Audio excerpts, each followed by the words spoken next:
An AACR abstract just linked healthier diets, fruits, veggies, and whole grains to higher exposure to potential pesticide contaminants in young lung cancer patients, which is exactly the kind of finding that can become misinformation very quickly. I thought the authors did not necessarily come out and say, hey, stop eating healthy because you're eating healthy, you're going to get lung cancer. I don't think they said that, but I think they enjoyed the attention that they got from the exposure. But it's definitely shedding light on this notion of young adult lung cancer. You don't naturally think of lung cancer as young adult, as people, but it's been in the mindset and it's been in the awareness, I would say, building the last couple of decades, and this is shedding even more light on this concept that it's not just for people who smoke, it's not just for people who are above the age of 60, 70, it's not only for men, and that's kind of the paradigm of the 20th century. And now you're having people who have none of those known exposures. 187 young lung cancer patients were analyzed. Everybody wants to know why, and am I at risk? In this cohort specifically, so this is a subset of that cohort that completed a dietary survey, 80+% of them are women, a cohort of relatively young women. It is really hard to accept unknown, and I think we as people are very, very bad at accepting that, like, sometimes we don't know why someone has developed cancer. We don't know who is at higher risk. And of course, we always should be searching.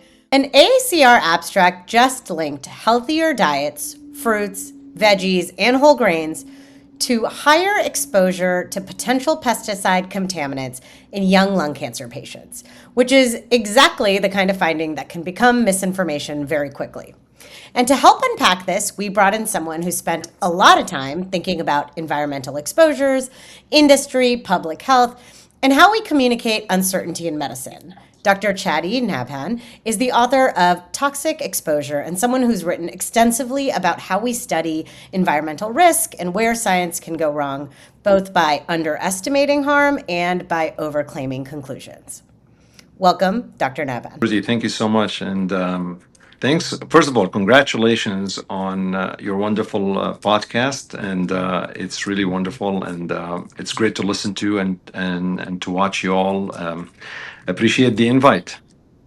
Awesome. Well, we're really excited for you to be here. And so I'm going to quickly jump into the summary of the abstract that we're going to be talking about, and then we'll get into some of the details. So 187 young lung cancer patients were analyzed. Majority were women. Many had EGFR ALK fusion driven cancers. And they completed these food frequency questionnaires, and researchers compared the dietary quality scores to like a US reference population. And the patients in this group of 187 patients generally had, quote unquote, healthier diets by the conventional metrics. And so basically what that means is they had more food categories associated with higher potential for, fruits, veggies, whole grains, which also includes the group that has a higher potential pesticide residue exposure.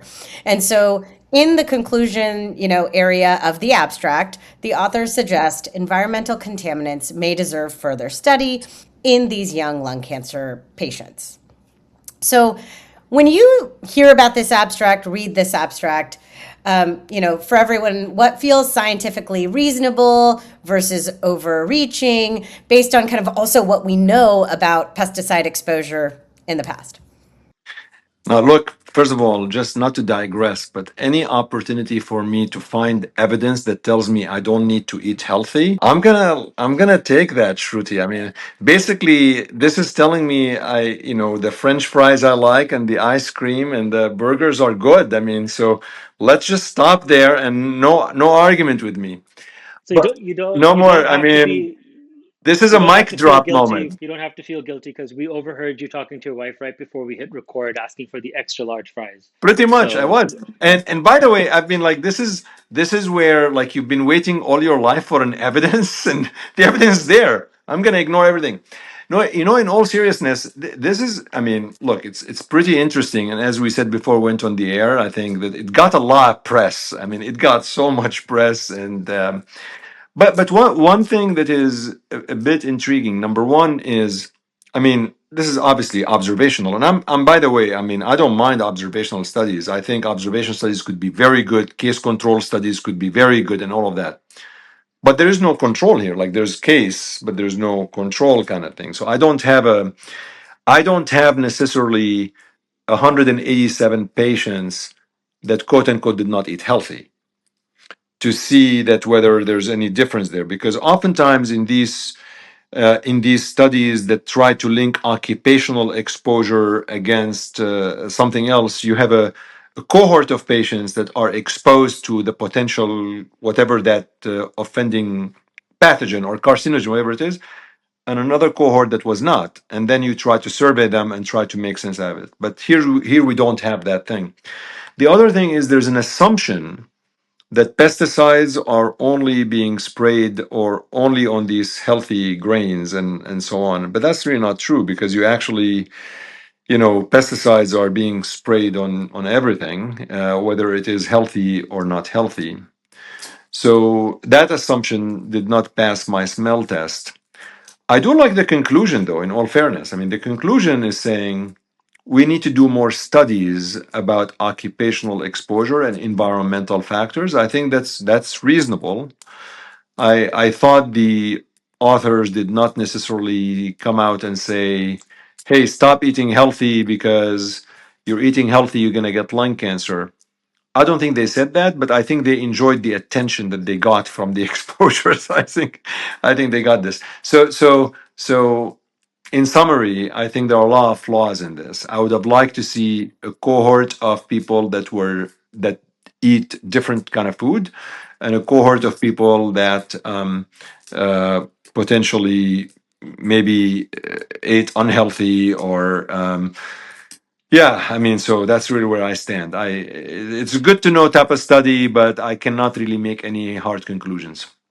Yeah, these are 187 patients from the young lung cancer cohort. That's a voluntary cohort of people who were diagnosed with lung cancer before the age of 50.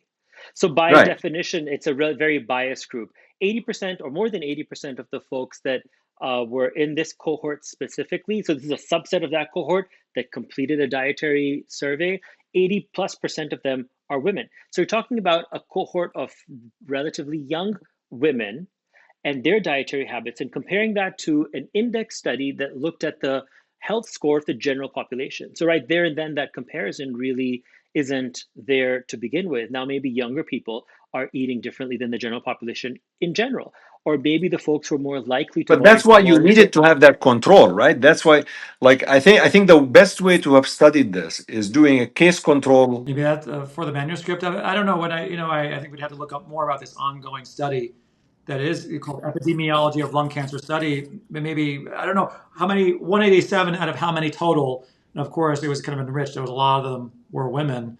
But it's definitely shedding light on this notion of young adult lung cancer, because on this podcast, and in oncology, we're learning more about early onset colorectal cancer as this poster child, but so many other cancers, right? Sarcomas and others. But you don't naturally think of lung cancer as young adult, as people, but it's been in the mindset and it's been in the awareness, I would say, building the last couple of decades. And this is shedding even more light on this concept that it's not just for people who smoke. It's not just for people who are above the age of 60, 70. It's not only for men. And that's kind of the paradigm of the 20th century, where at least in fellowship, we were taught like radon and asbestos and smoking, and that's it. And now you're having people who have none of those known exposures. And it's pulling a bit on the thread. It's a start, but I completely agree with you, Shadi. I think there's the optimal ways to determine causation are to set up those randomized prospective trial evaluation. And I don't know if that's part of the study's grand design, but maybe. I was gonna say, I think that's difficult though, right? It's not easy to study environmental carcinogens in humans in a rigorous way. We know that, right? It's just not realistic. Chatty, your smoking analogy is a perfect analogy, but you're not gonna say like, you guys have not processed foods for 2 years. You guys have fruits and veggies for 2 years. Like that's not realistic. And so I think it's something that we really need to think about when we knowing carcinogens and like environmental exposure risks is there's like an appetite for it within people in the general population, understandably. especially with, all these news articles saying early onset cancer is rising. Everybody wants to know why, and am I at risk? But studying it is really hard. And now we have, you have these studies that come out, they're abstracts. And so I almost actually feel bad for the authors in a way, because they were just publishing an abstract. It was an interesting finding. And as scientists, we do signal finding studies constantly so that we can say maybe there's something here and we should invest more money in this. We should be studying this more. Maybe we get some funding to have this full scale project.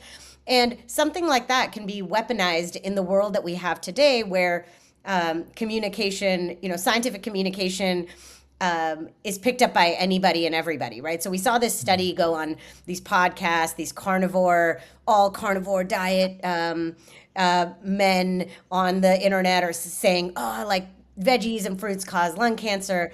And so how do oncologists communicate uncertainty in a study when we know there's not a super good, rigorous way to study this stuff?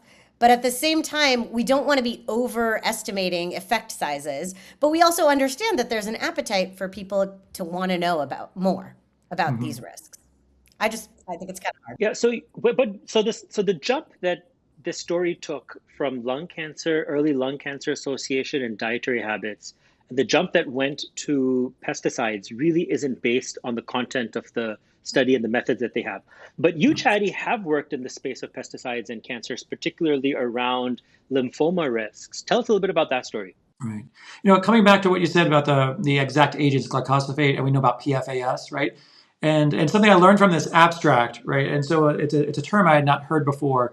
It's exactly linked to what you said, Chadi, and what we've been discussing. Dietary categories with elevated contaminant residue potential were identified using published literature. And I did not know that there were specific categories. I mean, other than saying fruits and vegetables and whole grains, which are extremely broad, but there's so many different. But when I think of cause and effect, exactly what you said, we know that might be, or there are strong links between specific chemicals and agents, but I cannot imagine for a research study, how would you trace back the food that individuals or groups of individuals would take to literally what farm, what part of the country that the exposed fruits and vegetables pesticide is invariably used, but what kind was used and under what conditions and temperature and so many other variable factors that you can't even control for in any form of study. And that's extremely difficult. But even for the non-ultra processed foods that we consider, our fries, our ice cream, and our burgers, as you so said, we certainly want to enjoy those as well. But how do we, is there a way ever that we can ever do research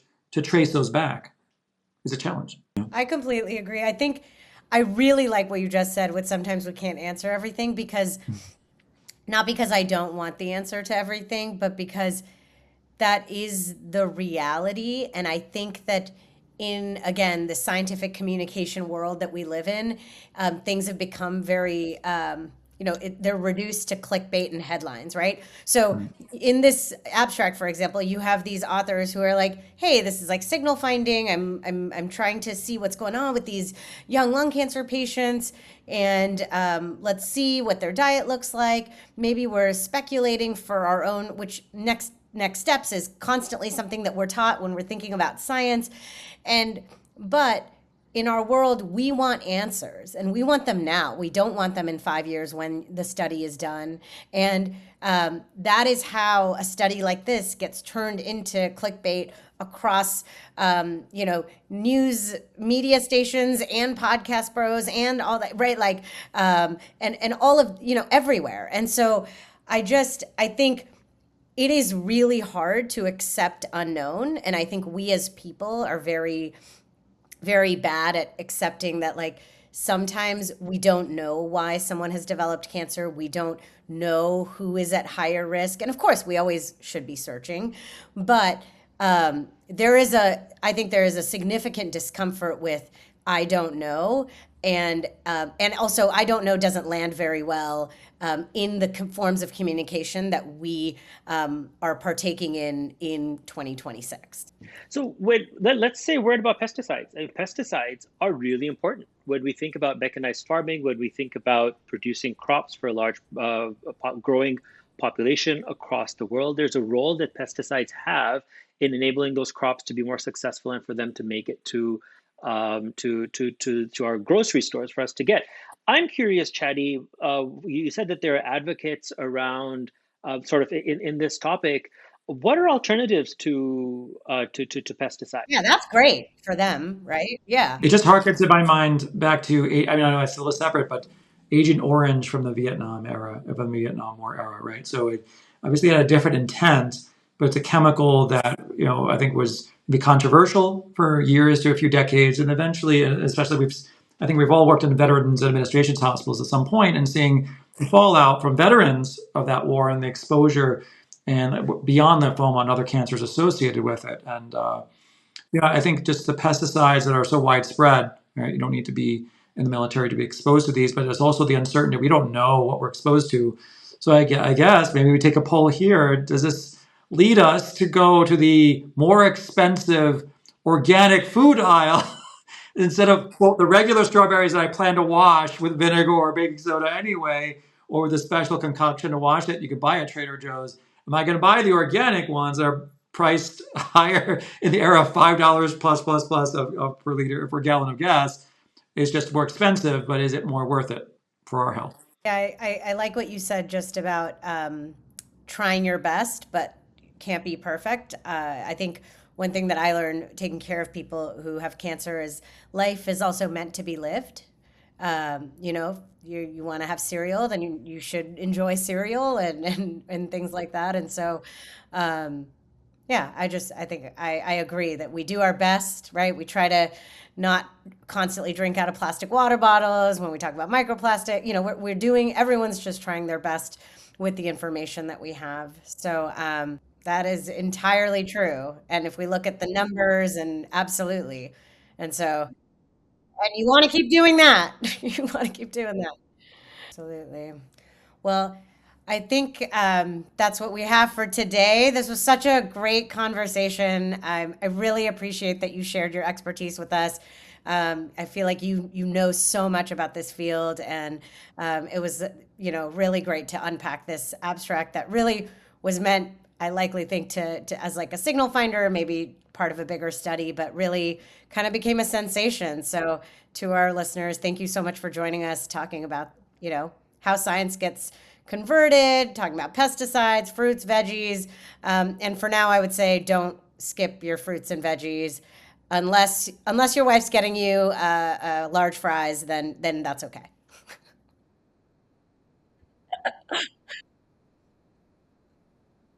There we go. You gotta live. Exactly.